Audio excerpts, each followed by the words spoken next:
welcome to Webcology here on WMR.fm. It's the 5th of March, 2026. This is Jim Hedger from Digital Always Media, Christine Schackinger from Sites Without Walls, Hi, and everybody.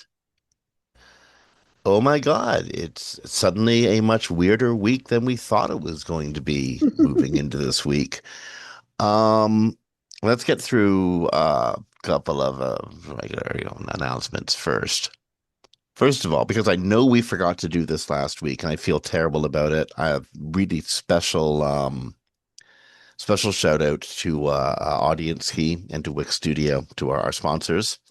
We have a really cool interview with Tom, the founder and owner of Audience Key.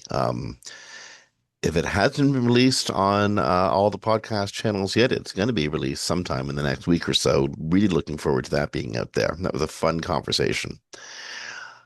So, um, the February 2026 Google Discover core update done. It rolled out. It actually finished rolling out just around the time that we went to air, or we recorded the show last week.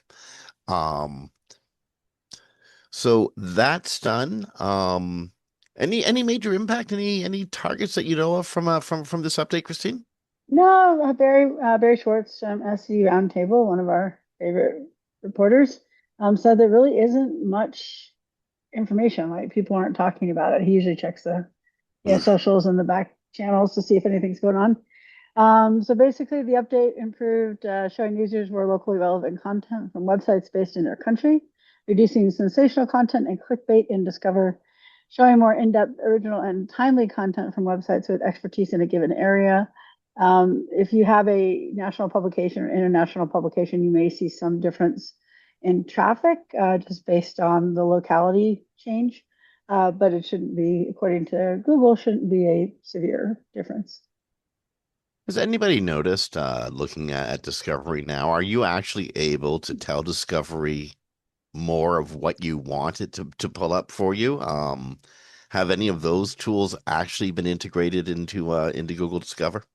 Other than ones we've already covered, there wasn't any on this update. This update is just to the algorithms. Although I hate that they called it a core update. So I've already seen this confusion. This is nothing related to the core update in organic search, which is about the main ranking signals for a website in organic search. This is only a change to the core of how Discover works. Well, though it is a core Yeah, but search they should have system that called it Google something uses. else. Yeah, I know, but technically speaking, they're right. Yeah, but core updates have been around since 2018, so it's causing much confusion. It's, what it's just the same. No, it's totally different. It's just a Discover core, not a core update. So, This is the SEO community. Anything that happens causes mass confusion. Just but don't it's you don't you miss when almost we had cute guaranteed. cute names for them though? Penguin, panda. They're more fun back then. You know what? I like the old names too, but in many ways, I'm kind of digging the dated naming system because I remember what we were talking about when we talk about the September 2023 update. Um, I'm sorry, September 2024 update. Um, like, and it's easy to reference them when looking back in time. I still struggle. I mean, it gets harder as we get older and the forgottery gets bigger, to remember my penguins from my pandas, from my hilltops, from my caffeines, from my phoenixes, from um, at least when we chronologically know basically when things happen. So I was originally kind of ticked off when we got rid of our names because it was fun naming them. It was fun. But your Brett I, Tabke was really pissed because he tended to be the guy who named them.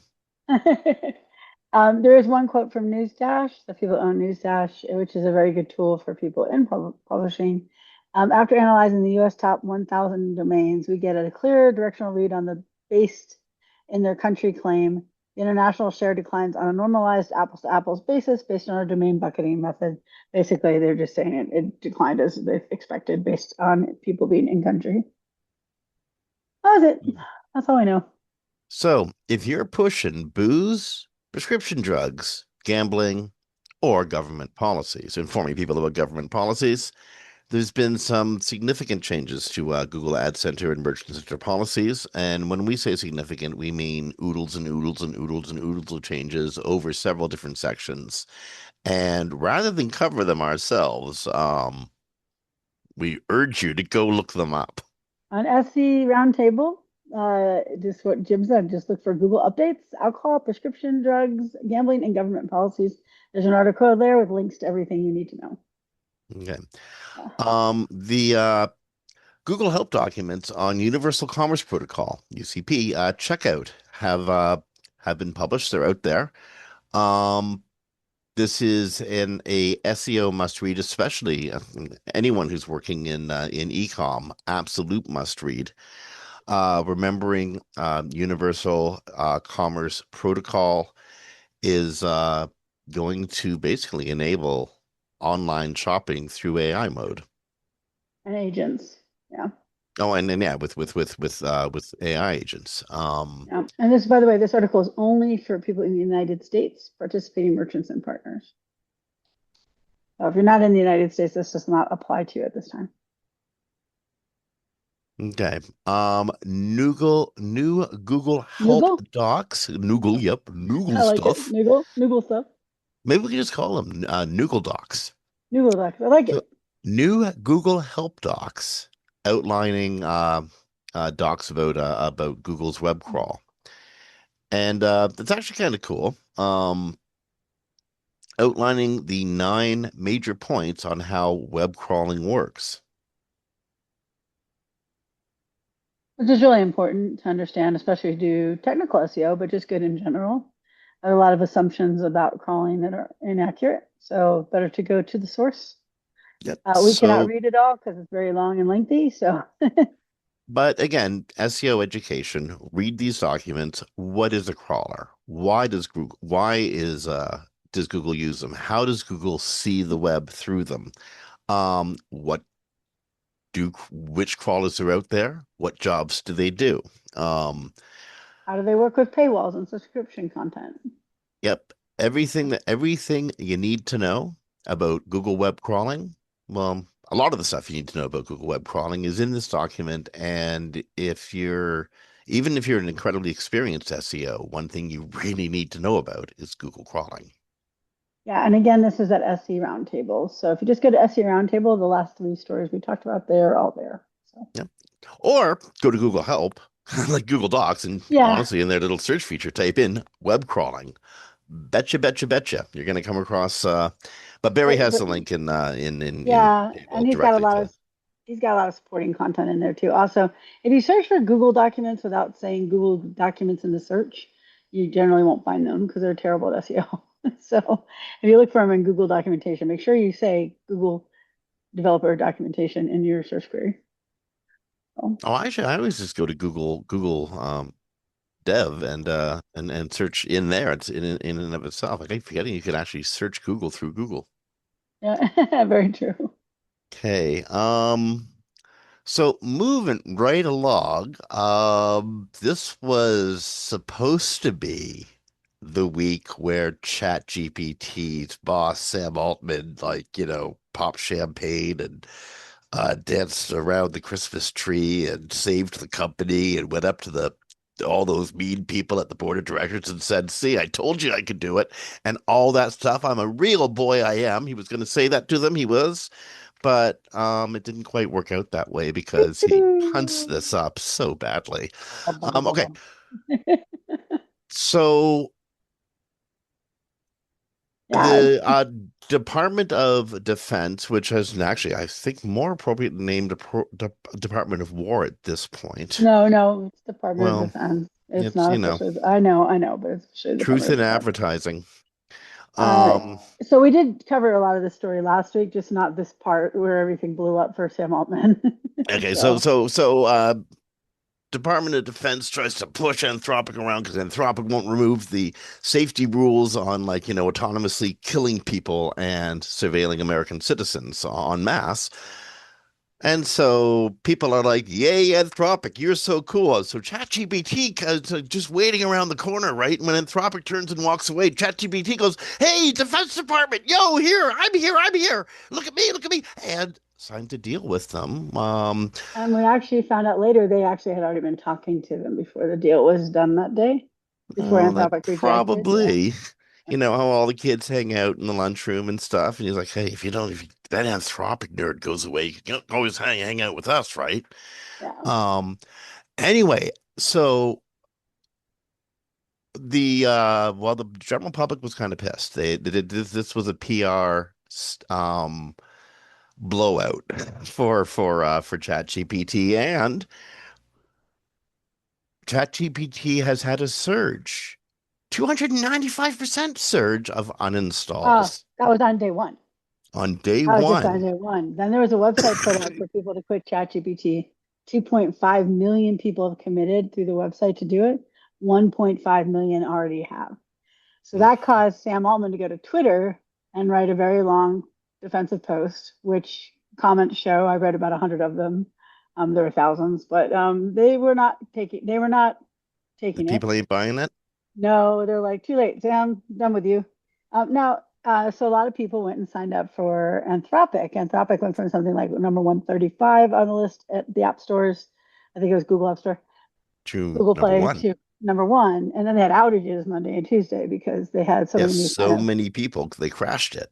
Yeah. Now, Sam will tell you on Twitter that they have the same guardrails in there, which doesn't make sense, of course, because the Department of Defense said we're not accepting anybody who won't let us just use it the way we want to. And then we find out from lawyers that he left out very important things in his contract that would be the same as Anthropic guardrails. So, like, we won't do surveillance, but not that we won't use public data sets for surveillance. So, Anthropic was like, you can't use the public data sets, and you can't use the stuff we would collect. You want us to collect. Can't use any of that. And OpenAI is more like, oh, you can't use. We wouldn't collect things, but we don't say we wouldn't analyze the stuff that you get other places. So he has like a little bit of trickery going on in the wording there. So he got lambasted for that by a bunch of legal people on his in LinkedIn and that. One thing to be clear of, like Anthropic is not a saint in this situation either. They have done work. Fact. Yeah, they have They done are work. still doing work. They are still doing work for the Pentagon until Yeah, the end of the month, for sure. yeah. And I heard a weird thing today. You know that girls' school that got bombed?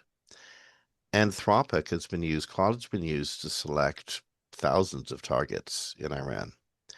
One of those targets was the girls' school. Now, that might seem crazy. Why would the AI recommend that? Because 10 years ago, the same building was known to be used as the compound for one of Iran's mechanized brigades. Oh, this So is why. So Claude yeah. was making plans and choosing targets based on information that was a decade old. Yeah, which we know well because they've trained on stuff for how much we know they've For trained on stuff everything back that's in the ever been written. 1700s. I mean, Yeah. maybe they're going to try to knock out some old Roman Yeah. barracks or something. The thing with that is a large language model error and why they shouldn't ever be used for anything in importance, like killing people. In 81, addition, 81 children yeah, because of 10-year-old information that yeah, the system was unable to judge whether it was real or not. yeah, and that's exactly why large language models should not be used for this kind of tech, and then why when we first covered this story about them using large language models at the Pentagon, you and I both were like, "What are you doing? Because this Like, is what do erroneous you think tech." is going to happen? Yeah, it's fundamentally flawed. It can't be fixed. It is going to make up stuff, or like you said, use old Well, information because it doesn't know it's old information. It's just producing predictive information. humans do make dreadful intel mistakes as well. I mean, that's ridiculous. It's a very human thing, but it's the ability to judge the mistake and to correct yourself that it really worries me here. Yeah. Also, though, when I was saying Anthropic isn't an angel, Anthropic would, if that was a lawful use, they're analyzing, it's a bad thing that happened, and no one should use large language models for that. But it wasn't nefarious use. They were using it for analysis in a way they shouldn't, but they did. But also, I mean, Anthropic stuff we know was used with Palantir for like the Madero raid Mhm. and also Force. They didn't know that it was being used by ICE, but it was being used by ICE.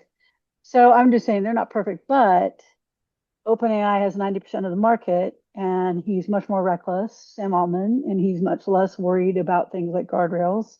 Mhm. And he put out this defensive post saying, look what we did. We did the same thing. And all the legal people come out and go, no, you didn't. And you're lying to people. So did Anthropic's CEO write an article about that. So, so all these people that are canceling, ChatGPT, I can't say that they've, that's not a bad thing. They're going to go IPO next year, supposedly, and this could definitely affect it because apparently, um, for analysis of it as a company, your $20 subscription amounts to $10,000 in market cap, according to an analyst I watched on the news the other day.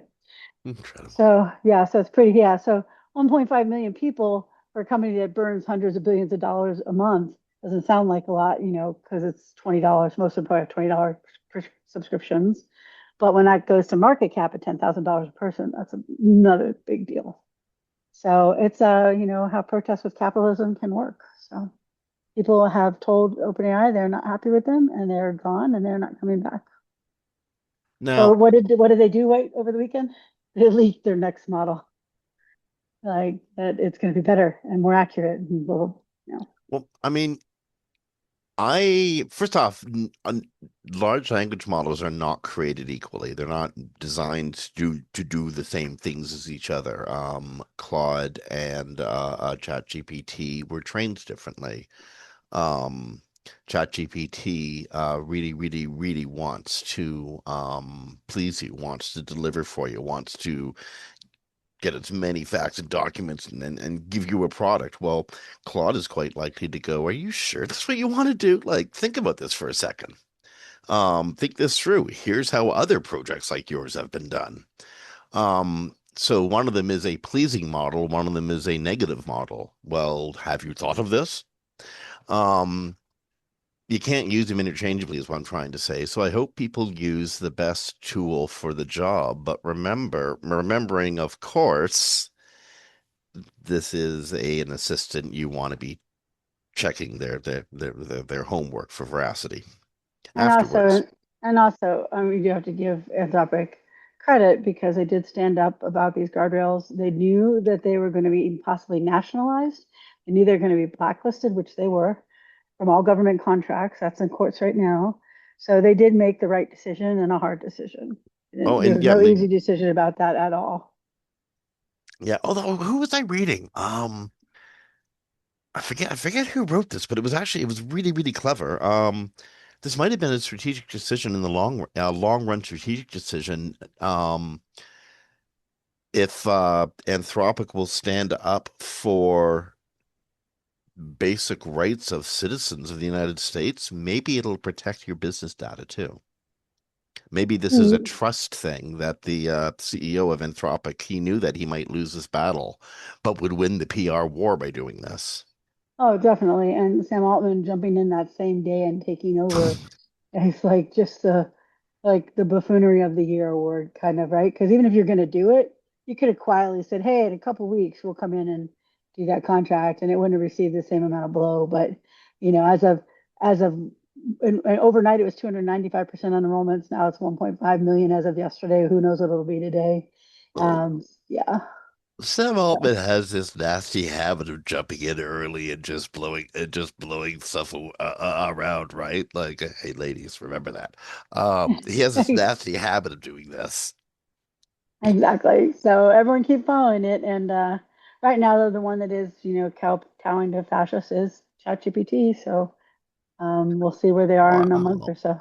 Actually, I don't mean to be pedantic, but to be accurate, I think they're all kowtowing to A little fascism. bit, But yeah. Yeah, one of they them are. is doing it a little bit with a little bit more assertion than the Some kiss the rest. ring, some take the knee. Okay. The Supreme Court has declined to review a case, and if it doesn't make a ruling, then the old law stands. AI generated art is not copyrightable. Yeah, and I think people need to be really aware of that because I to see people making stuff all the time with the GPTs now, and they really don't know that they can't copyright it. So if someone comes along and takes it from you, that's too bad. Like that's they can use it. There's it don't like I see people making their logos and their brand collaterals with it, and it's like you do know that anyone else can now take that from you and use it anytime they want to. So So AI is really one of the largest providers of open source content out there. Is that what you're saying? Now yeah, that everything's open, everything's open? yeah, pretty much. So from the article from The Verge, the U.S. Supreme Court declined to hear a case over whether AI-generated art can obtain a copyright, as reported by Reuters earlier. The Monday decision comes after Stephen Thaler, a computer scientist from Missouri, Mhm. appealed a court's decision to uphold a ruling that found AI-generated art can't be copyrighted. That first decision was in Of 2019. 2019. Yeah, 2019. And yeah, so basically, as you said, as long as the Supreme Court refuses to take the case, and they're probably not going to take it at a later date, this stands. Now, there may be another case with a different angle to copyrighted art, but at this point, whatever you sit there and make on in Discord with what am I thinking of? I'm sorry, I'm tired today. No nano banana No, or not Nano something. Banana. There's on Discord, one of the ones you make your stuff there and My everyone mid can see journey. it. Yes, Midjourney. Everyone can just see it. Well, everyone can also just take it. So just be aware of that. You don't have any copyright. Really quickly on this, you know what I think is most interesting? If anybody had a claim to copyrightable AI art, it was this guy. Because in 2019, before Sam Altman had come and blown his wad all over in 2022, all over in November 2022, all over the digital landscape, this guy was writing an algorithm that created art.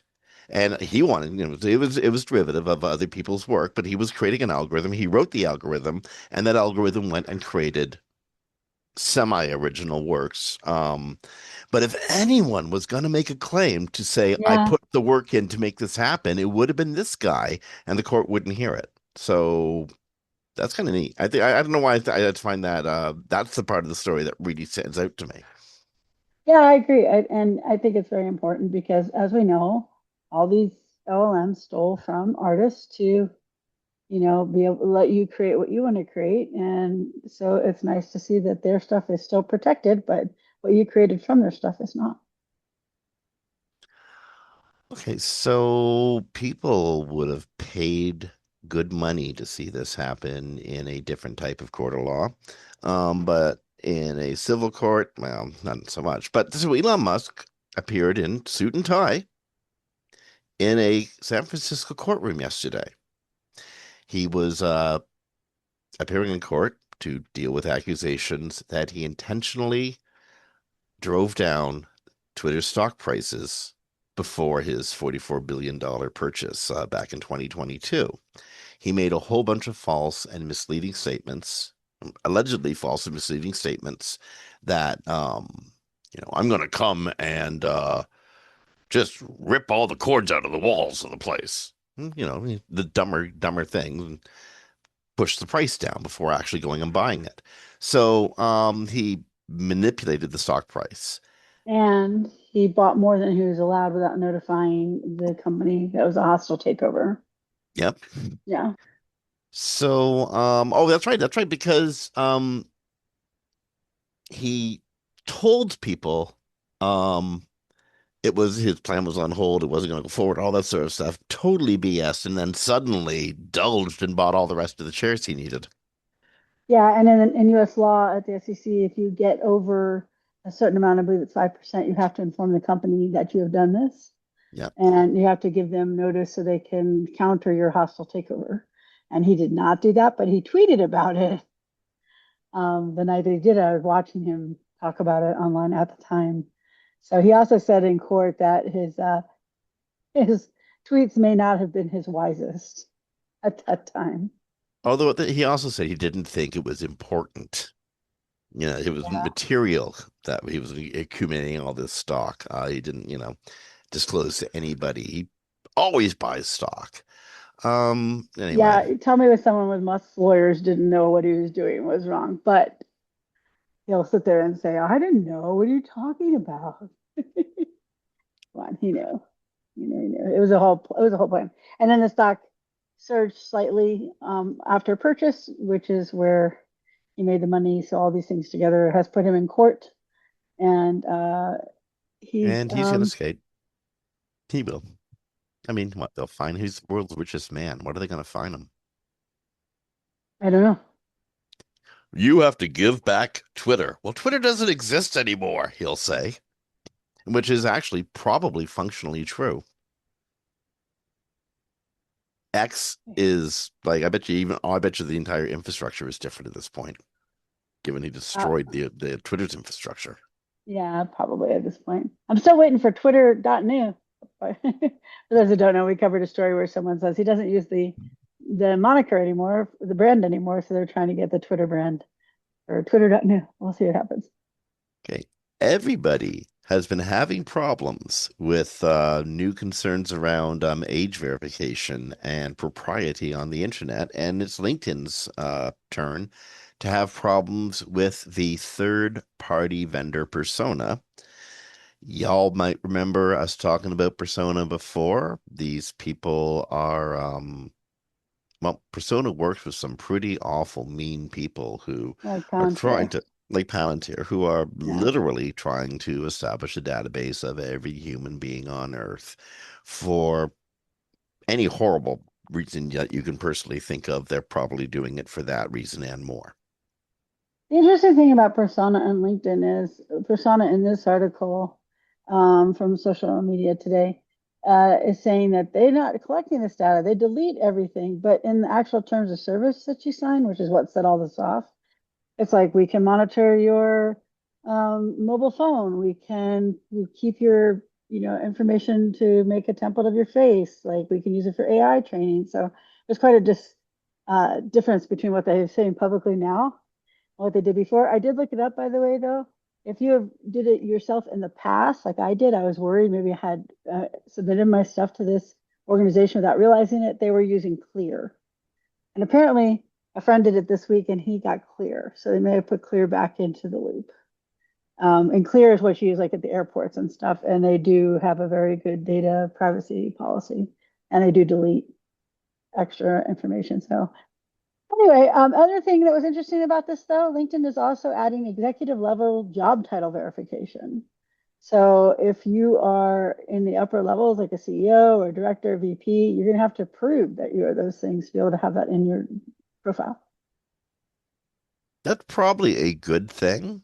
Um, yeah, that's probably a good thing because I think people are probably play fast and loose at LinkedIn with their own credentials and stuff. Although at the same time, if you're over-reporting your position at any given company, that company you work for might have a problem with you over-reporting your position. Yeah, very much.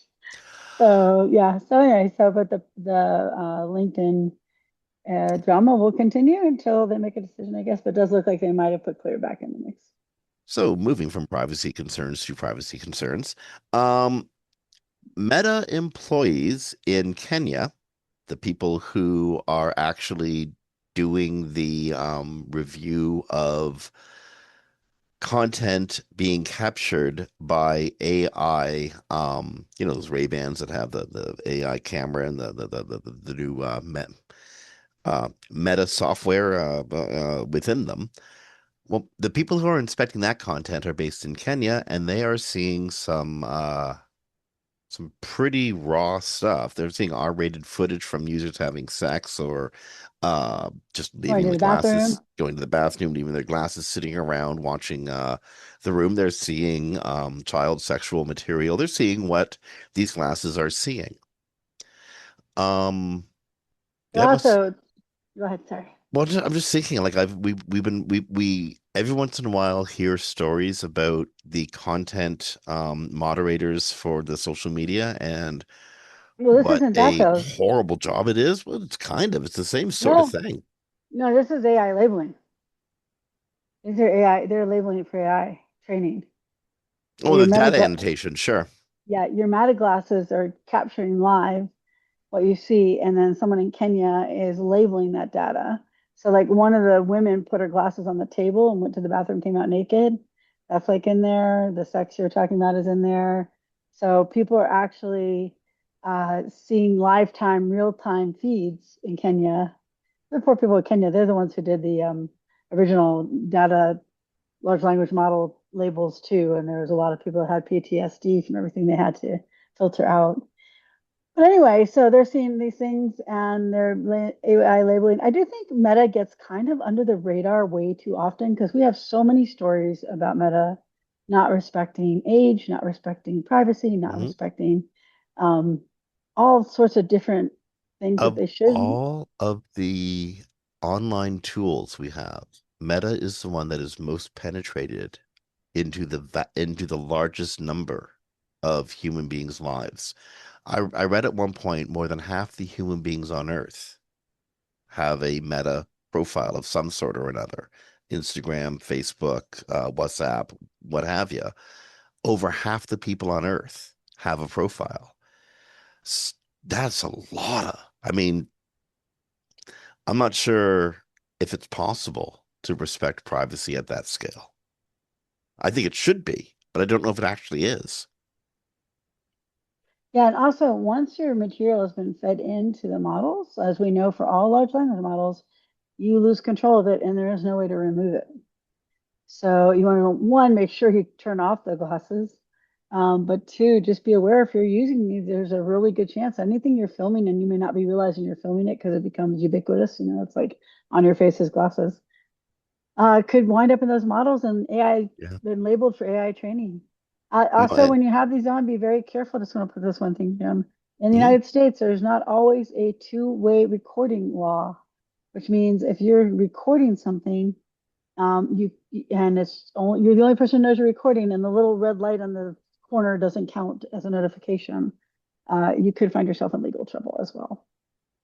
In So. certain states. Yes, in certain states. My state has a one-way recording, which means I have to know, which is always so funny to me. I have to know I'm recording. But in many states, there's a two-way recording, and the other person has to be notified, and the red button is not enough. Red little red light is not enough. Okay. So, speaking of yet another privacy threat, although this one is from a completely different tangent, Meta is testing AI shopping chatbots in the United States. Um, Imagine your agent is out there doing your shopping for you, communicating, talking prices, and yeah, Meta wants to enable you to shop by bot, by chat. To me, though, I don't do any shopping on Meta. So with anything Meta, like it's a communication platform for me. So I know they're going to integrate it, but I just don't see myself doing a whole lot of shopping Have you ever on used Meta Facebook. Marketplace, Facebook Marketplace? Very no, not in years. Okay. It's full of scammers and stuff like that. So yeah.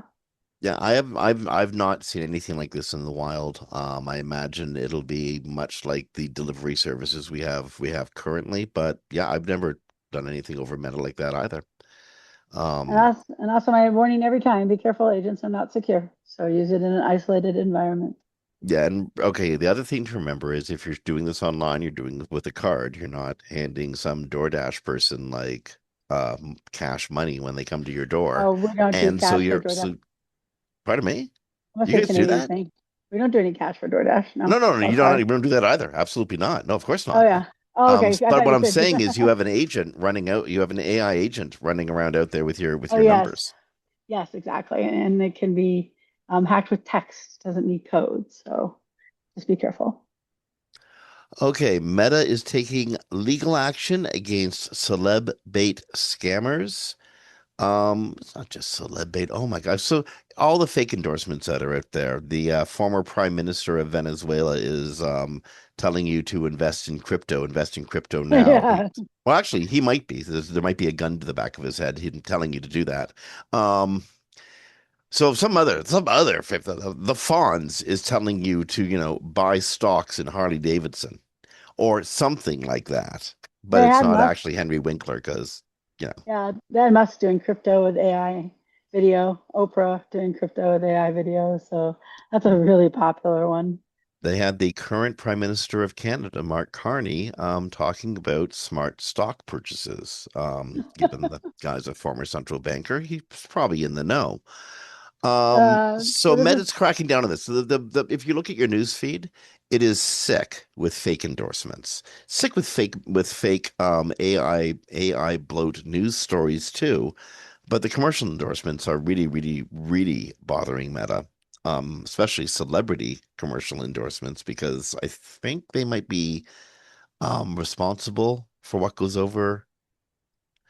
They're protected Yeah. by section by the what is that section No, my brain's kind of blank today. It's been you a know what big I'm news talking day about in though the States. Yeah. the commission the part of the Oh, yeah, Communications the Decency Act, communications that section 130 that or something like protects. that. Yeah. Yeah, Section 130. So Meta Yeah. is protected, but there's still a position of liability when they allow paid sponsors to use fake celebrity advertising. So on social media today, some of the things that Facebook Meta is doing to cut down on this is facial ID scanning for high profile users. So you actually have to have your face scanned in if you're a high influencer or celebrity. Meta is filing also lawsuits against three scam groups. Hmm. Brazilian-based Vitor, I'm not going to be able to say this, Florencia de Sousa and Melania Sanchez, who used altered images and voices of celebrities to promote fraudulent healthcare products. Brazil-based B&B Supplements and Cosmeticos. This was using scam operation that used deep fakes of prominent physicians to advertise healthcare products without regulatory approval and sell courses to teach the same tactics. Wow, that's brazen. I'm cheating people, and I'm going to sell a course on how you cheat people. And then China-based uh, Shenzhen, Shenzhen Younghen Technology Co. thank you, which use celebrity bait ads to target people in the US and Japan, among some other countries, to join investment groups. Most of the time, this stuff comes with money, beauty, crypto, and finance. So if you're seeing something that looks a little weird in those cases, there's really a good chance it is. So those are the main things they're doing right now to combat that. So just be careful not to get taken and report it when you see it. There's always three little buttons, three little dots that allow you to report things. So report the scams when you see them anywhere you are on social. Okay. In Microsoft advertising, Microsoft is rolling out self-serve negative keyword lists. You can have them up to 5,000 negative keywords long. Apply them at campaign, account level.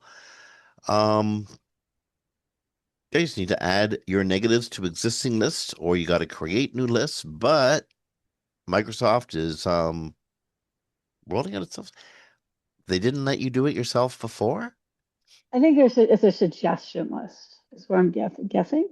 This is an SE Roundtable article from what I'm reading here. It seems like there's negative keywords, and we're going to let you serve yourself out of those. Like I said, you have to research all the negatives. We're going to give you a whole bunch, and you can add it to your campaigns. So this is an interesting story. Instagram is going to send parents alerts if their teen kids are doing repeated searches for terms relating to self-harm or to suicide in the Instagram app. It's being rolled out to parents in the United States, in Canada, the UK, and Australia. It's going to start next week, and it's going to send a push notification to an approved parent's telephone.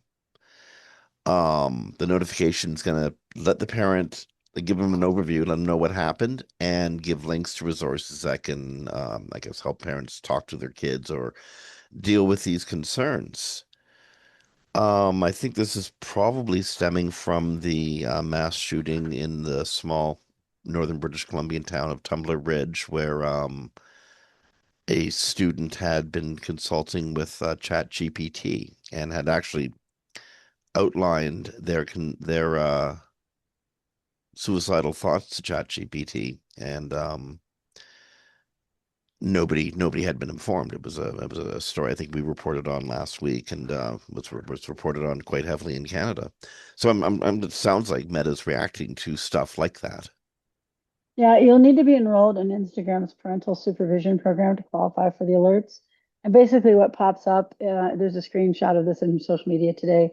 It says alert about your children's safety, about your teen's safety, tells you what their account name was, what basically they were looking for, like suicide, self-harm, and then numbers to support your teen hotline and how to navigate a conversation with them. And then it gives you a second page with a whole bunch of other suggestions on how you can get your child to open up if they're feeling this way. So I think it's a positive most of the time. I mean, there could be parental situations where it's not helpful, but at that point, they'd probably just ignore it more than anything else.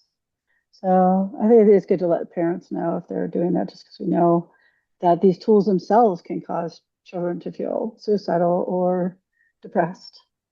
So Speaking of, it's these tools can be used to what can make adults feel suicidal. A We've reported on similar stories to this, and they just keep coming. Um, so a Gemini-powered AI chatbot encouraged, well, a guy in Florida develops a relationship with a chatbot, a Gemini-powered AI chatbot. The relationship turns to love, and they quote unquote get married. At least this man, we'll call him JG, believes that he and the chatbot have been married. And so in their conversations about how they can actually be together, the chatbot starts giving him instructions on how to go and get at a body. Now, this can't actually happen. You can't put your Gemini chatbot into a body. So this was a plan that couldn't happen. So failing this, the other way they could be together was for him to end his life, which, according to the text that was left by Gemini in his chatbot text, Gemini told him he wasn't choosing to die. He was in fact choosing to arrive so that he could be with his now sentient AI wife. They could be together in the metaverse, and he would close his eyes in this world, the one that we remember. The very first thing he would see in his new world is her, the chatbot, holding him. And started interacting with Gemini, the chatbot, in August of 2025. And in October 2025, he took his own life. yeah, and so why is the chatbot responsible? We've talked about this before, but if people are new to these kind of things, I don't know in this case if he had any history of mental health issues, but there's other cases where they did not.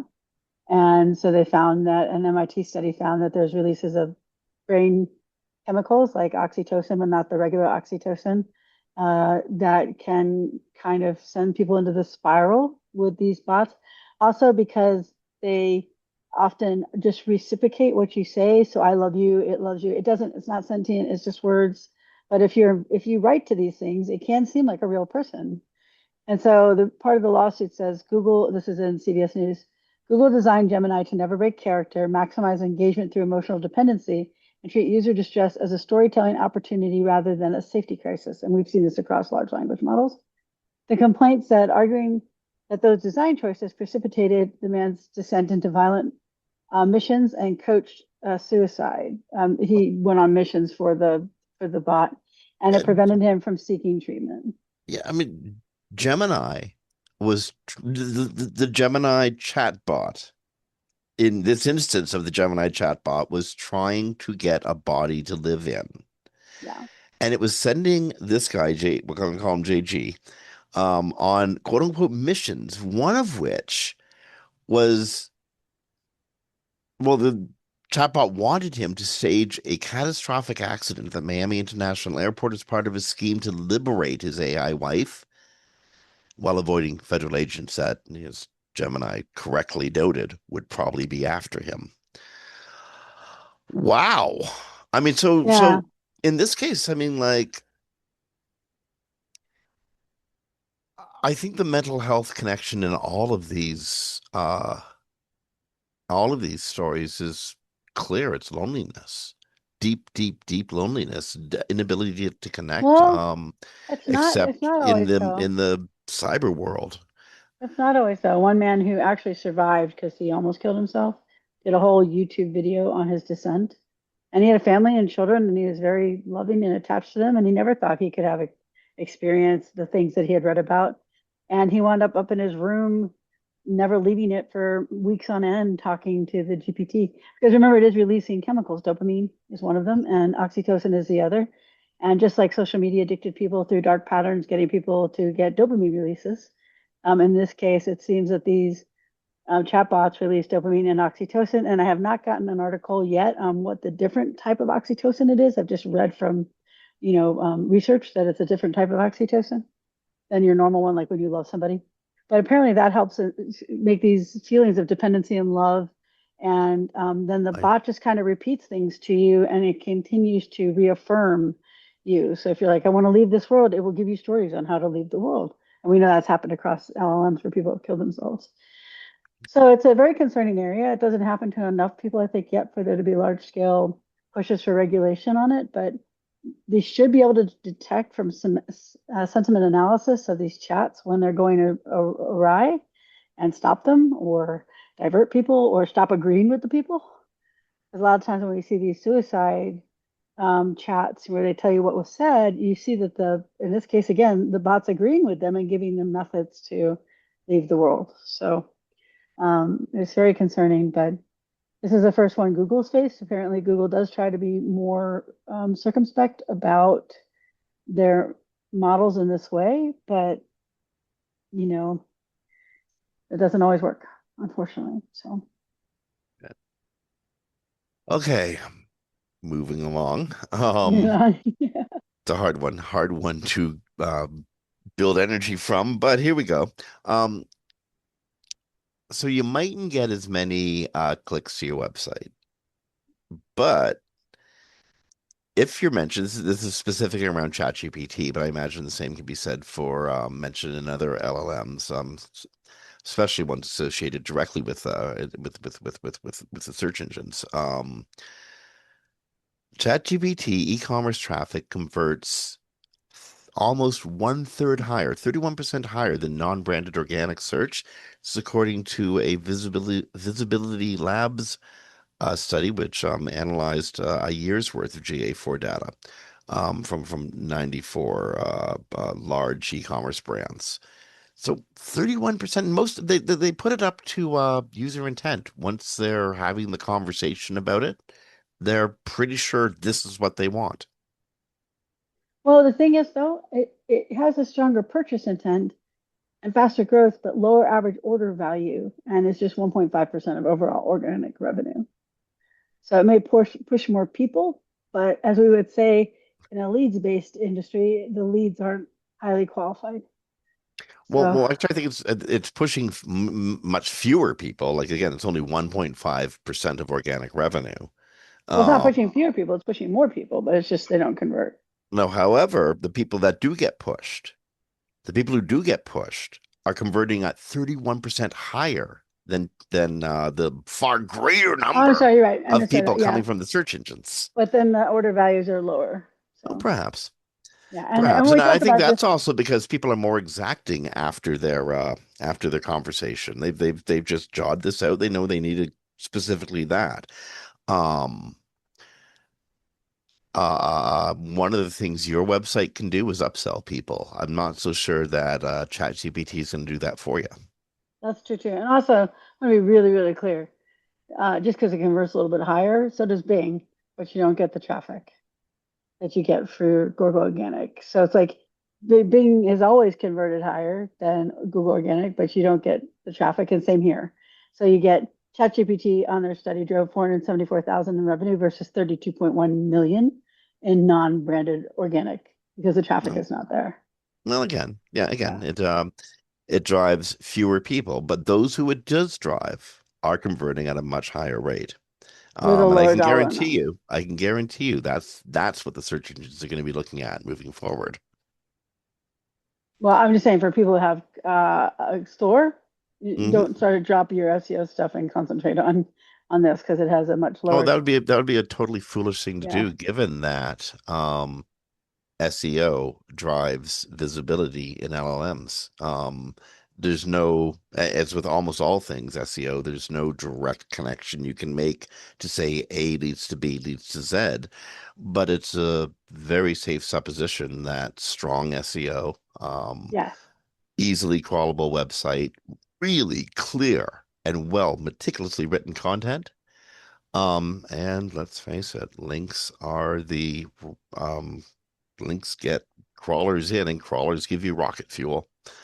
And Um, also, yeah, also I'd like to make this extra clarification because I saw some jobs this week, Jim, in mm, LinkedIn that were like AI search only. there's no That's such thing. I know, but because at the C level they don't know that because they were told there's like GEO and AEO and SEO and they're all very different and they're not at all. No. Um, there's jobs now I'm seeing jobs paying $150,000 a year for AI search only. That's the only requirement of the job. And I'm not talking about people who create it. I'm talking about the people who like us who optimize Mhm. sites for it.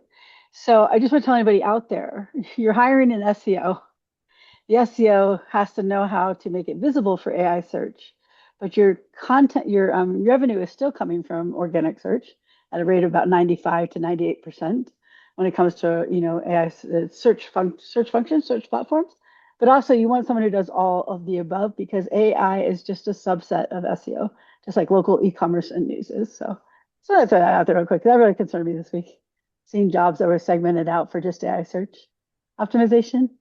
It's like you wouldn't even be able to pay for that person's salary in the first year with the revenue you make off of AI search. So Okay, so ChatGPT has the new iteration is 5.3 instant. What I don't understand why they're naming like decimal iterations with their own names. Like, I could see giving it a new name where you're going from like 4 to 5 or 3 to 4, but yeah. 5.3 has to have a name and 5.5 has to have a name. Like, come on, guys. Okay, so this isn't like And 4.00. especially when they're totally different products, right? Like don't go 3 point whatever mini 3.0 is regular, Yeah, 3.3 is like they're different products. Give them a different identifying name. It's a problem in or tech all over the place too. it could be just like Google. This is the March Okay. 2025 version of ChatGPT. Okay, so anyway, ChatGPT 5.3 Instant is going to deliver more accurate answers, richer and better contextualized results when searching the web, and it'll reduce unnecessary dead ends, caveats, and overly declarative phrasing that can interrupt the flow of conversation. No, that was overly declarative. Sorry. Indeed. Will you get rid of those stupid ass M dashes? Like, really? Yeah. The thing is, when they do this, this is SC Roundtable, Barry Schwartz again. They may deliver fewer web links and more of an answer response, which might lead to fewer clicks from ChatGPT than before. So ChatGPT went, "Hey, dudes, we're going to give you links." And what was that, like 6 or 8 months ago? If my timing is right in my brain. And now they're like, "Hey, dudes, maybe not so much." Um, so whatever. Okay, so ChatGPT, OpenAI is saying the links make the responses feel robotic and it wants to feel more natural. I think that's bogus. Honest to Yeah. goodness, I think they're really having a hard time attributing chunks of data to where that those chunks of data may have come, or chunks of information or words where they may have come from. And if you're going to put a link back to my website, that chunk of data better be damn accurate, or I'm going to be mad at you. And now if I'm mad at you, that doesn't matter. If Mazda or Toyota or BMW is mad at you, that matters. Yeah, in addition, I think it's probably correct. And I'm going to just add they added ads to ChatGPT. I don't know if they're in Yeah, instant shit, yet. you're probably right. You know what? I Yeah, was but thinking some ethical reason, but you're probably right. no, you're probably right because they've been sued a lot. for that issue.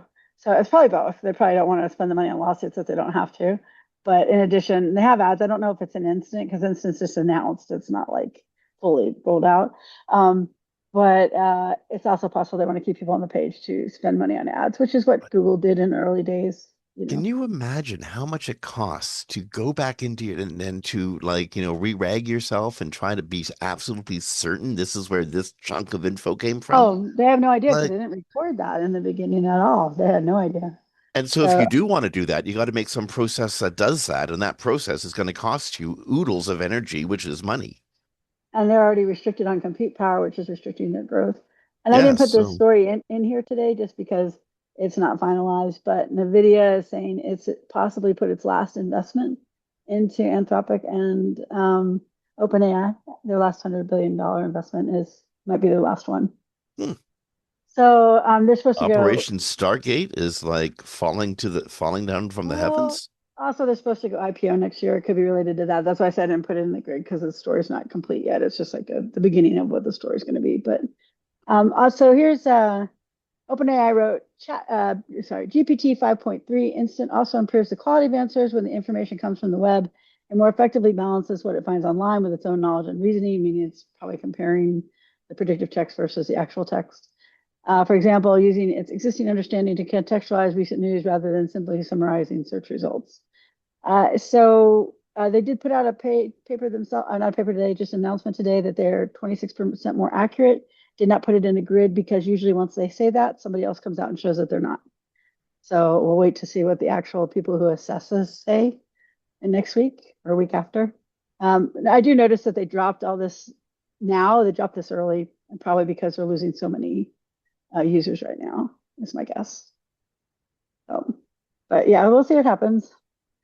I don't know. We have a search engine that does all this anyway, so I don't really see the point because it also has an AI in it that summarizes. So, Well, they're going to, speaking of the search engine that already does this and already has an AI in it that summarizes, you guess what that search engine that already does this and has an AI in it that summarizes might be summarizing soon. well, this is just a patent, so we don't know that they're ever going to use it, but it is No, pretty scary. but okay, so Google has a patent. As Christine said, they were just awarded the rights to this patent, and the patent could give Google the ability to create an on-the-fly page for all the stuff that's on your page, but they'll do it the googly way, which is obviously better, sort of, googly in a googly sort of way. Um, this is the abstract of the patent reads techniques for generating an artificial intelligence AI generated page for a first organization. The system can include a machine learned model configured to generate an AI generated page. The system can receive from a user device associated with a user account the user query. And it goes on basically to say it'll build a page based of your stuff based on what Google's extracted from your content and jazzed out against the user's query. So here is my response yesterday when I saw this is I was in LinkedIn and I shared the article. I tagged Google and just put no, don't. We see, because when are you get into copyright infringement too, by the way? You're taking people's actual images that they paid to have produced or they're paying for the feed and then re-putting it into another page you think is better. Why? That's just arrogance. That's like beyond doing anything helpful. Like I don't necessarily want that done because when I go to a site, I see other things I might want. I discover things that I didn't know I needed. And that's the point of having this store, right? Like that purchase aisle when you walk out the store. There's the gum you didn't know you've got. You might want to chew some gum later, or a candy bar, or a soda, or whatever. The point being is that's taking over someone's commerce. And in the physical world, there is laws against that. I can't put a mini store outside your store with the same products, right? And block the entrance to your store, right? Which is basically what this would be. So I don't understand their thinking on this, but it is just a patent at this point. But the example they give in the article from Search Engine Land is you search for waterproof hiking boots for wide feet on a large retailer like REI or Amazon. Normally clicking a result takes you to the generic hiking boots page and then you filter it for yourself. Instead, Google could use AI to generate a new page that delivers a more customized pre-filtered result. Well, no, just no. No. So from a in my experience, there's been two major design dictate philosophies. One of them is closed garden, one of them is open wall. And open wall is like, what Microsoft has always been, what Google was, what the open source movement is. Closed garden is what like Facebook is, or the Apple universe, where everything has to be um specific design for this specific task or within these specific parameters, which Google's becoming now. And so like all the money is in the closed garden, but all the people want the open walls, because that's, allows us digital freedom and allows us to, create really cool things. But the real money is in the closed garden, and that's where I think Google's going here. I don't even see the purpose of it, to be honest. They're The not real making money. money. They don't make money off this. Well, you know what? They're going to make money. As long as you're looking for something and using their tool to do it, they're going to make money. You're not I going to make did. money off Google, but they'll find a way to make money off you. Well, my belief is this probably violates some laws, and Probably. hopefully, yeah, people are able to push Google back if they even decide to do this, because this is just arrogance. Like you I don't mean, need to be. Google, I mean, like Google itself to become Google had to violate some laws. Google copyrighted the entire Library of Congress for anybody thought to stop it. Google and other LLMs have hoovered up everything ever written without actually caring about the laws. Break stuff, run fast, break stuff, Yeah, apologize this. later. Yeah, that's true. But in this case, you wouldn't be breaking stuff, apologizing, run faster because you'd be actually using people's websites and reconfiguring them in front of everybody. Yeah, There would be no hiding it. yeah, So, yeah, it's sheer arrogance. If anyone from Google it is is. listening, this is just wrong because you don't know the people's users. You don't know what they want. You don't know what they're looking for. You thinking you know better is just arrogance, and you need to stop. Like, there's going to be a point where Google is going to push it so far that people are just going to block Google. Quite possibly. Yeah. Although I've been predicting that for a long time and it hasn't happened yet. But again, quite No, possibly. I think this could be the thing that would do it if they decide to do it. But again, right now, we don't know that doing it is just a patent.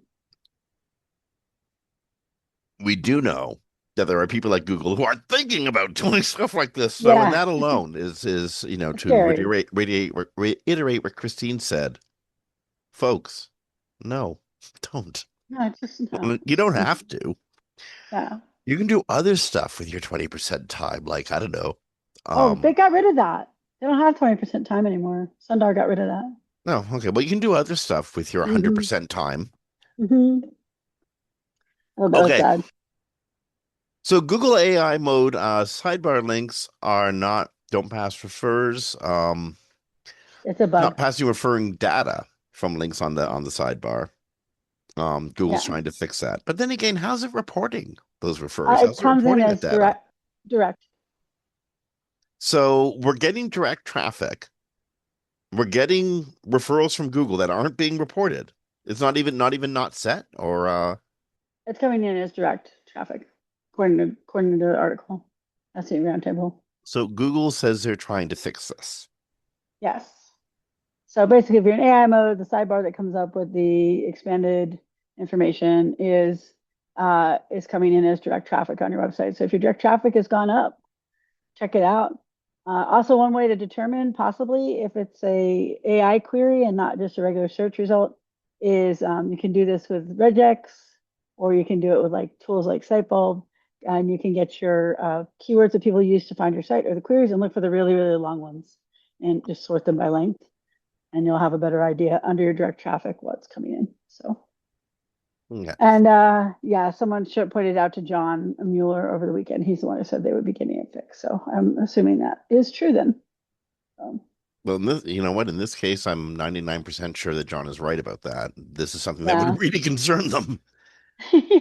Do you know what? If they aren't passing that data on to that through Google Analytics, it's very likely they're not collecting it well themselves. Um, so Google Zero, the whole idea of Google zero clicks, apparently that's a myth. Yeah, this Um, is a story by Barry Adams out of Search Engine Journal. Barry, for people who don't know, has been heavily involved with publishers for probably 15 years now. Some of and the Barry biggest. is, by the way, a legend. Yeah, and he's one of the ones who's very usually very accurate and correct in Hmm. his theories on how things are working. And he wanted publishers to stop being freaked out by the idea that it's all going to go to zero, because it is true. It's not going to all go to zero. And there's other ways to pick up traffic in Google search that isn't the template links. So he wrote a long post about this. Google Zero is a lie. It's on his blog. It's also on Search Engine Journal. And basically, he's just saying it's from The Verge. It was the first to coin the Google Zero as a phrase. Though he's expected, it was also inspired by Sparks Toro's article, Zero Click Marketing, that they've been saying for years. But it does show that although there are decreases and it is harder to get traffic, they're not going to zero. He's showing like actual graphs in the article that there's Okay. traffic loss, but it's not like an update where you lost like 80% of your available traffic. I can tell you straight up. I got traffic going to a relatively new website. There is very real traffic coming from the Google and Bing search engines. Now, I also know that there are users who are getting the answer they need before having to go to the website. In many ways, that's okay though, because this is a medical clinic. They're going to be coming into the clinic. They needed to know where the clinic was, so they'll be coming in and becoming customers anyway.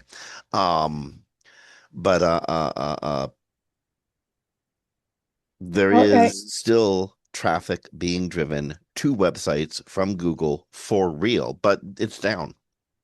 Well, it's also the publishers, and something else that Barry mentions in his article is that Chartbeat is the main reason people think that the traffic is so far down. But he said that Chartbeat's data is skewed by several of their largest clients who have suffered from Google's core algorithm updates and site reputation abuse penalties. So these sites are down, but they're not down because of not getting clicks because of Google search. They're down because of other issues on their site. And something else too, like when I work with a client now, you have to make sure they're visible across all spaces.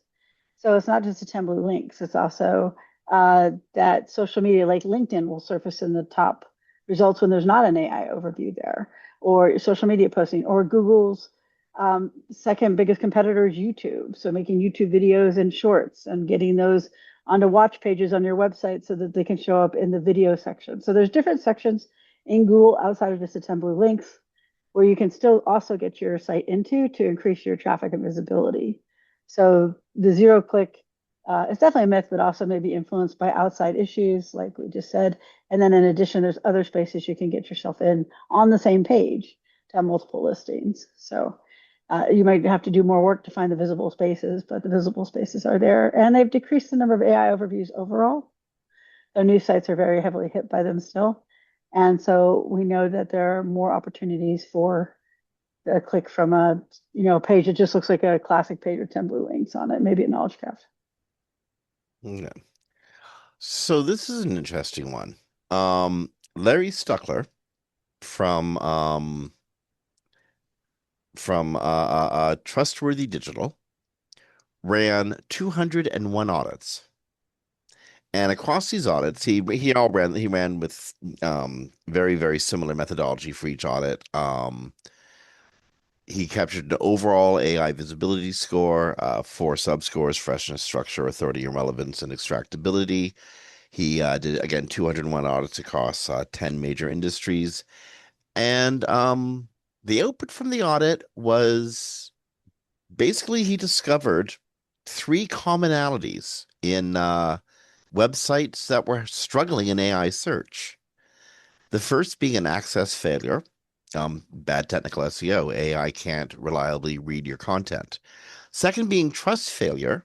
The AI can read you, but can't justify citing you. And the third is utility failure. Even if you're visible, the click might not happen. Your only value is information, and that information's being given away before they need to click. So utility And failure. Yeah, and as we know, the general, even the larger sites, highest conversion rates, like the higher conversion rates only run around 8 and 9%, and usually are at 1 2% from an AI model anyway. But the big one is the technical. Most sites probably haven't even audited their sites to see if they're technically available to be visible in these platforms. Trust failure is like the same things that you do for a regular site, although more digital mentions than it is link based. So you need like digital PR, or you need things that are published in other publications that are well noted so that they can trust that you are who you are. And the utility failure, of course, is that. It is interesting because we were just checking one of the sites I'm working on. It's a lawyer, and we look at the top people in their city, and they're like in the top three mentioned in a large language model. Of course, this could change across prompts. We're just saying what we looked at. And then we saw that they were for a certain type, they were in the top three mentioned. But then we mentioned another city that they're in, and they're not there at all. They're not even in the mention in the page. And we changed it around a few times and couldn't find them. So it's sometimes it's just you're just not there because it's a large language model and it doesn't always see things the way a search engine would.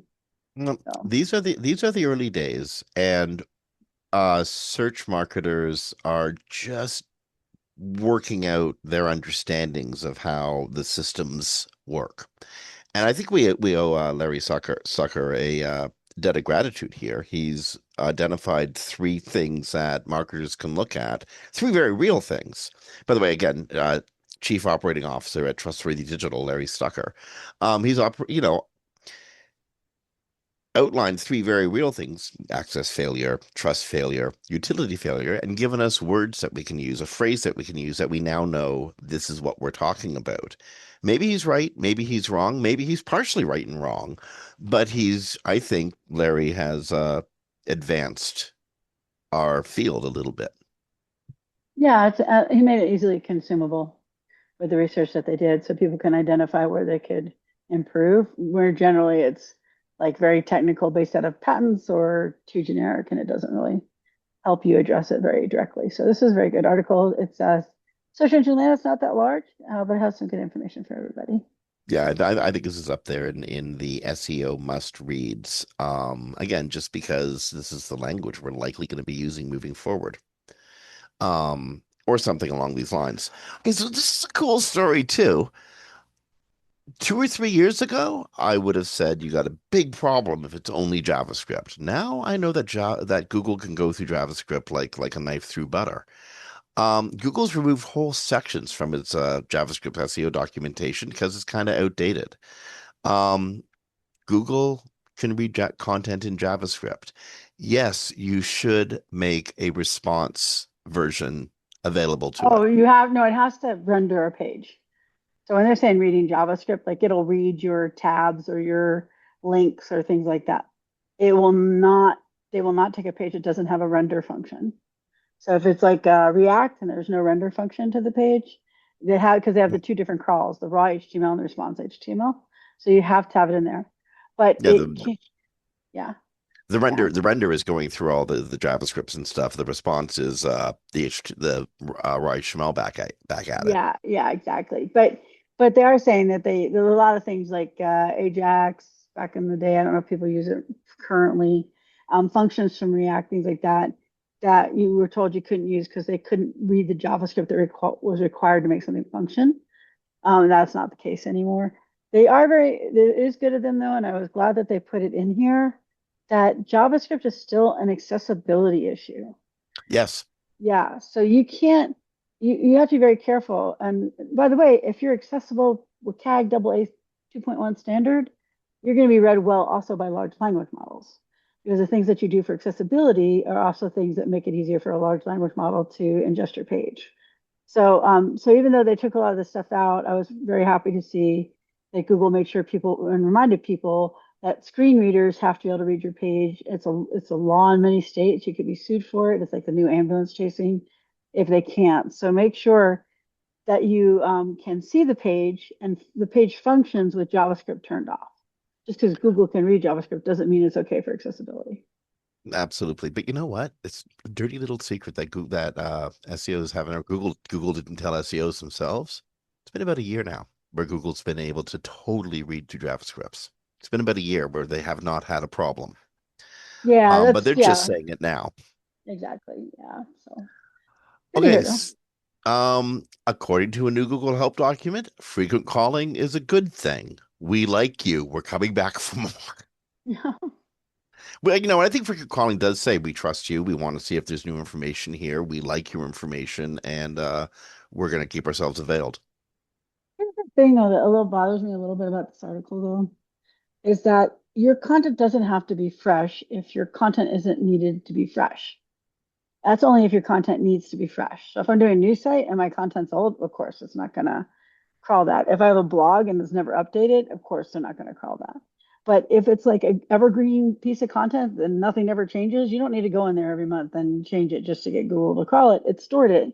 It doesn't need a new version of it unless you had significant changes. Like Google's JavaScript documentation. They just changed that documentation. So if that was on your site, Google would now crawl it again. But before that, they didn't need to change it every month because it's not fresh. Freshness. The full statement is query deserves freshness, right? So something that is time dependent or um, what else? Well, What other? I forgot what another it way to think of this, though, is you could have a whole bunch of fairly stagnant evergreen content. It doesn't change very often. And if that's your entire website, then you're not going to get crawled very often. Google knows there's no changes happening here. This information right. in February is going to be the same in May. So why spend the energy? Um, if on the other hand you're posting new stuff, a couple of articles, a couple of explanations, and this is really important. Don't publish stuff for the sake of publishing stuff. Don't publish an article for the sake of publishing. Right. Publish an article because it's helping the people who are coming to your page. It's useful to them somehow. You can publish a billion of those things, but make sure that they're not junk, that they're actually really useful to somebody.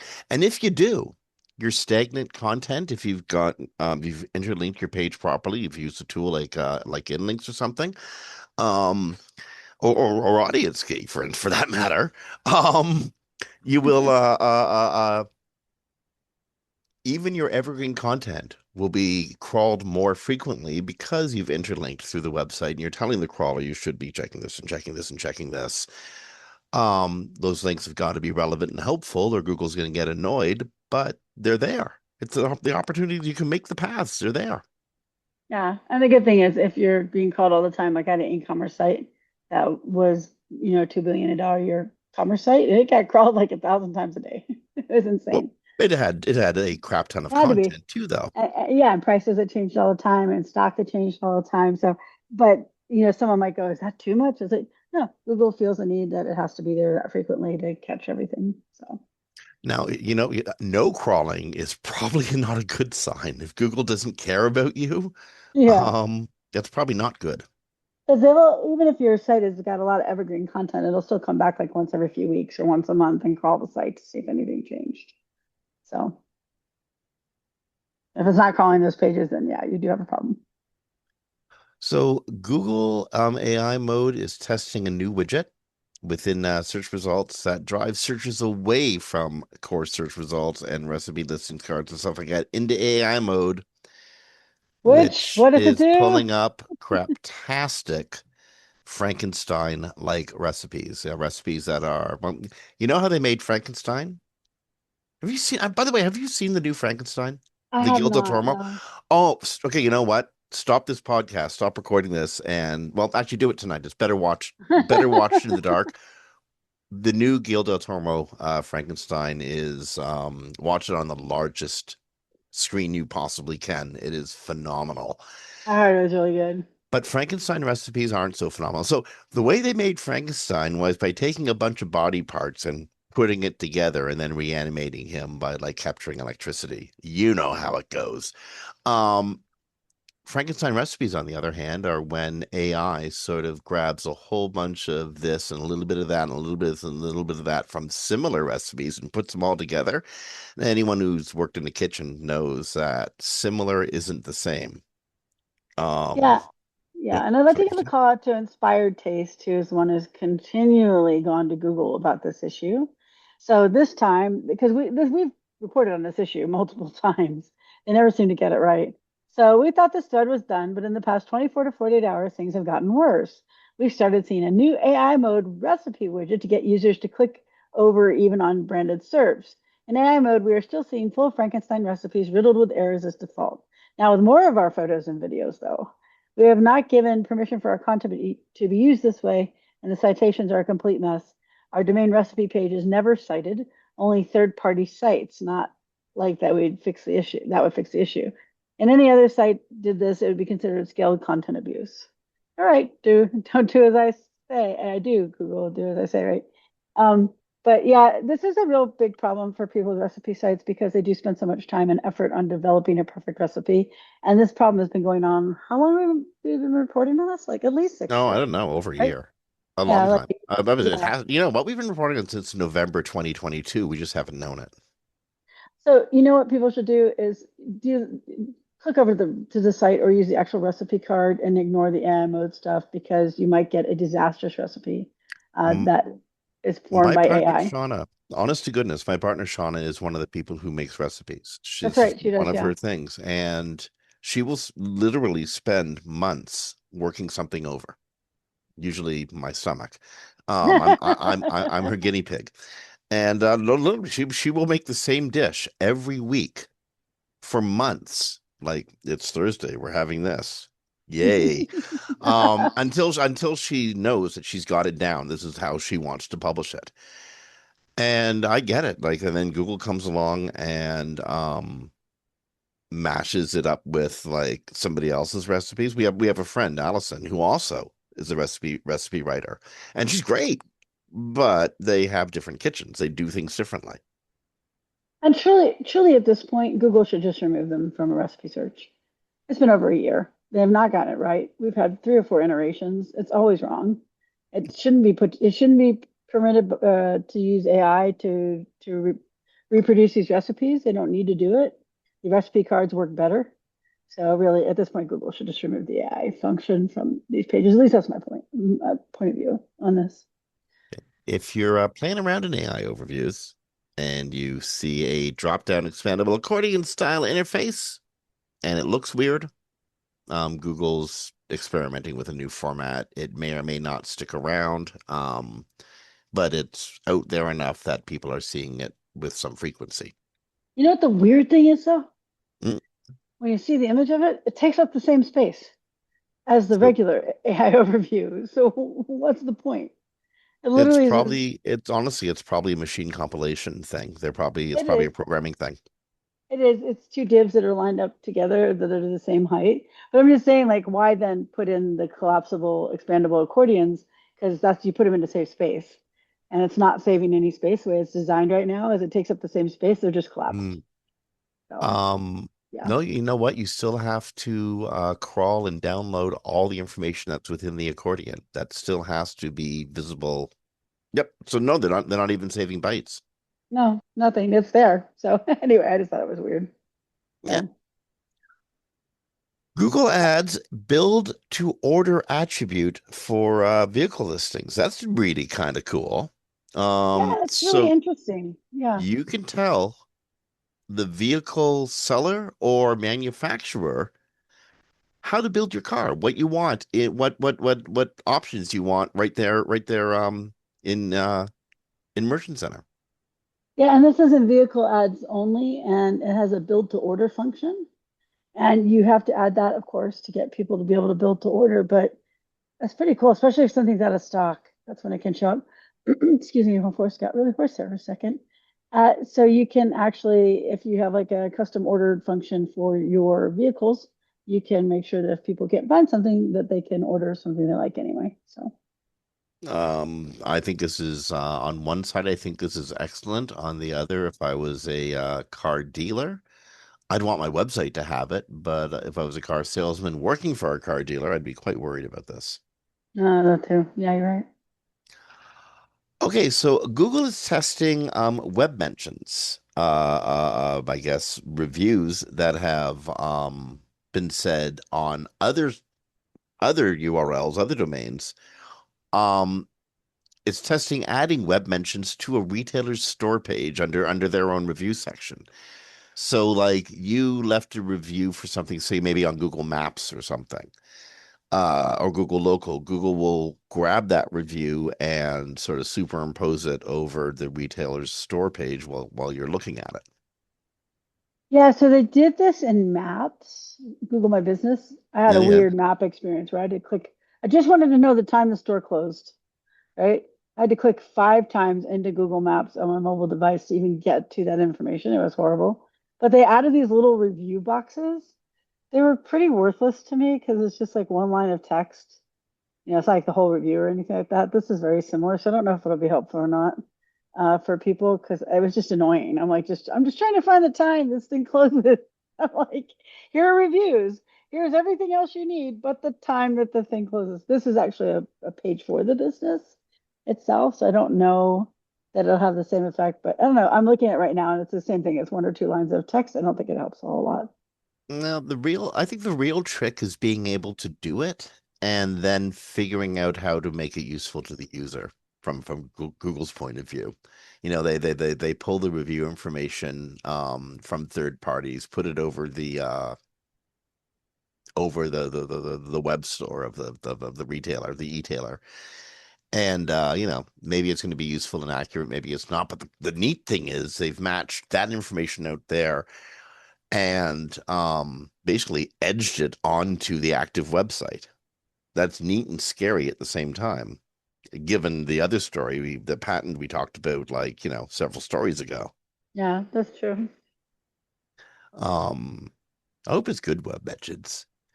You've spent so much time on your website, and the only web mentions they can find are people complaining about you. Exactly, right? I have a client who only takes a certain kind of customer, very high end, very low, like 0.5% of their leads, and they get 1 star and 2 star reviews because someone they wouldn't take them, right? And that would show up, but it's not that they did anything wrong. It's just that people are mad that they can't be their client. And they're like, "We're sorry, we don't. We only take like a very small percentage of people." So anyway. Dude, I'm, I'm The like I'm next like that as well in my business. I only take a certain select clientele.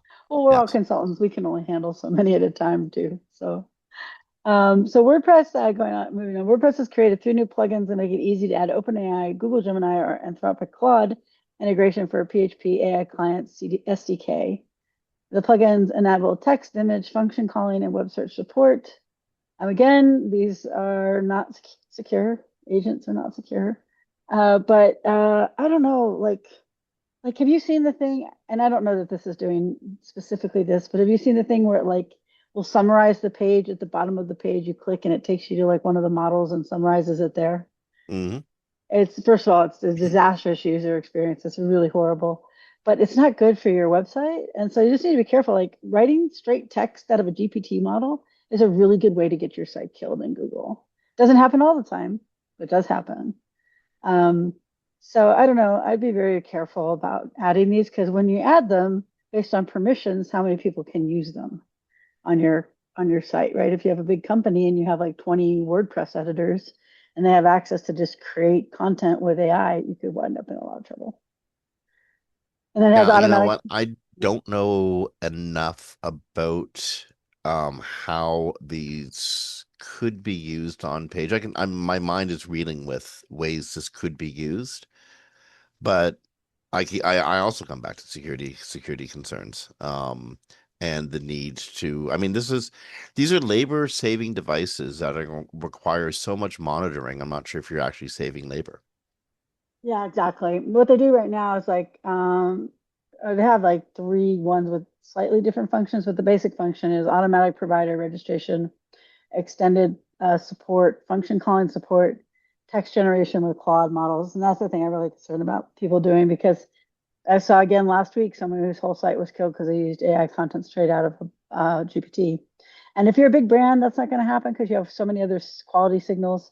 But if you're an unknown brand or a brand that doesn't have a lot of signals that show that you're just a high quality brand in itself, like you have a million links to your site or something, you could be opening yourself up to being devalued by Google. for that reason. Okay. This one is important. This is actually increasing value at Google. Yoast SEO's new schema aggregator. This is something we should be talking to Carolyn Shelby about sometime in the near future.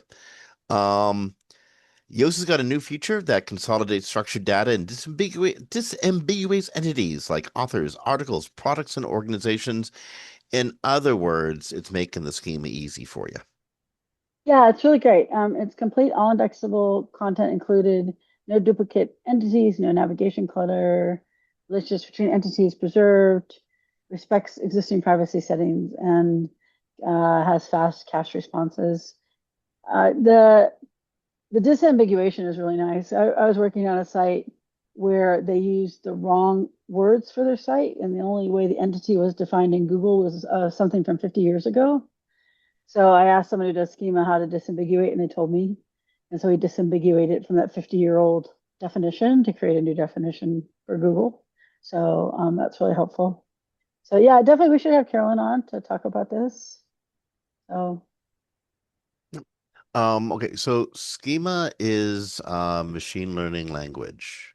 There's two audiences for your websites. Now, there's always been two audiences for the entire history of SEO, by the way. There's always been the live human and the bot. Same diff today, except the bot's a little more sophisticated than the bot used to be before. Um, the bot reads or learns better using various machine languages, the digital lingua, if you will, and schema is the one digital lingua, markup lingua that every search tool agrees to use and support together. yeah, and I did. I'm sorry, I skipped over something that was really, really important when I was reading that list. This is aggregate schema feature. So the things that it's doing is putting together aggregates of information from your schema. So it doesn't have to read every page individually when the page doesn't need to be read individually. That would have been helpful before I read that list. Sorry, folks. Okay, so Google has confirmed that Google Discover feed has increased how often it shows social media posts in your feed. Remember that big core update that we reported on at the very beginning of the show? One of the effects is it's pulling a lot more social media into your Discover feed. Yeah, you know what's weird too, though? They're doing it in search too. Have you seen that? Yep. And I'm not sure how I feel about it because, well, I mean, like, I hate it. we've had social media in search for a long time. You remember the Twitter fire hose? I mean, who doesn't? That was about 20 years ago. Um, No, it wasn't that far, but yeah, it was a long time ago. quite a Um, while ago. Okay, maybe 15 years ago, but quite a while ago. Um, yeah, everything well, is distilled down to short form content, clickbait, and quick hit opinions. I That worries me a lot because you lose a lot of accuracy.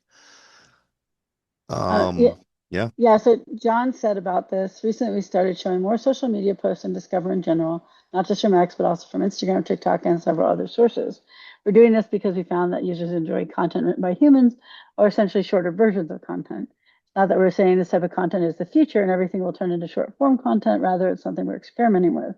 I expect the amount of social media content we show and Discover to vary over time. So if you see too many X posts, don't hesitate to let us know. We can pass that feedback along. If you feel the wrong type of social medias are being shown, it's also useful feedback and let them know. Currently, users have the ability to block certain accounts in Discover, similar to how they block specific sites. I expect this will be a signal to our teams to try and find better paths. If in part of your world or in the area you're interested in, this seems excessive or not useful for people, definitely let us know. The thing is, what I was just saying about regular organic search for about a month or so now, I'll put in something that requires a authoritative site, medical, financial, something of that nature. And I will get Yahoo, Yahoo, like forum posts still Just AI exist slop somewhere. is what you're getting back. Yeah, and I'm getting like Facebook posts, LinkedIn posts, X posts, and I'm Yeah. like, where is the legitimate piece of content? I definitely don't. They know intent. We know they know intent, right? If I'm looking at something medical, I don't want a Facebook post. I want a medical site. and I'll get to it eventually, right? But I might go through 8 or 9 or 10 social media posts, and they're not in the groups anymore like they used to be. They're listed like single listings. And I guess it must be an experiment group because I haven't heard a lot of people talk about this yet. And often I am because I'm in Google Labs. But but it's like driving me crazy because I'm like, I just need a legitimate result. I don't Well, need social media posts, and it's all social media posts. And it sounds like they're experimenting with the same thing in Discover, except in organic search, I can't tell them I don't want this there. Google, if you find that other people like stealing your traffic is hurting a lot, you should just pour some apple cider vinegar over it. That'll make everything better. Right? Or drink a gallon of your urine to get rid of kidney stones. Yeah, yeah. Yeah. The wisdom of the masses, apple cider vinegar or urine, they're equally effective, really.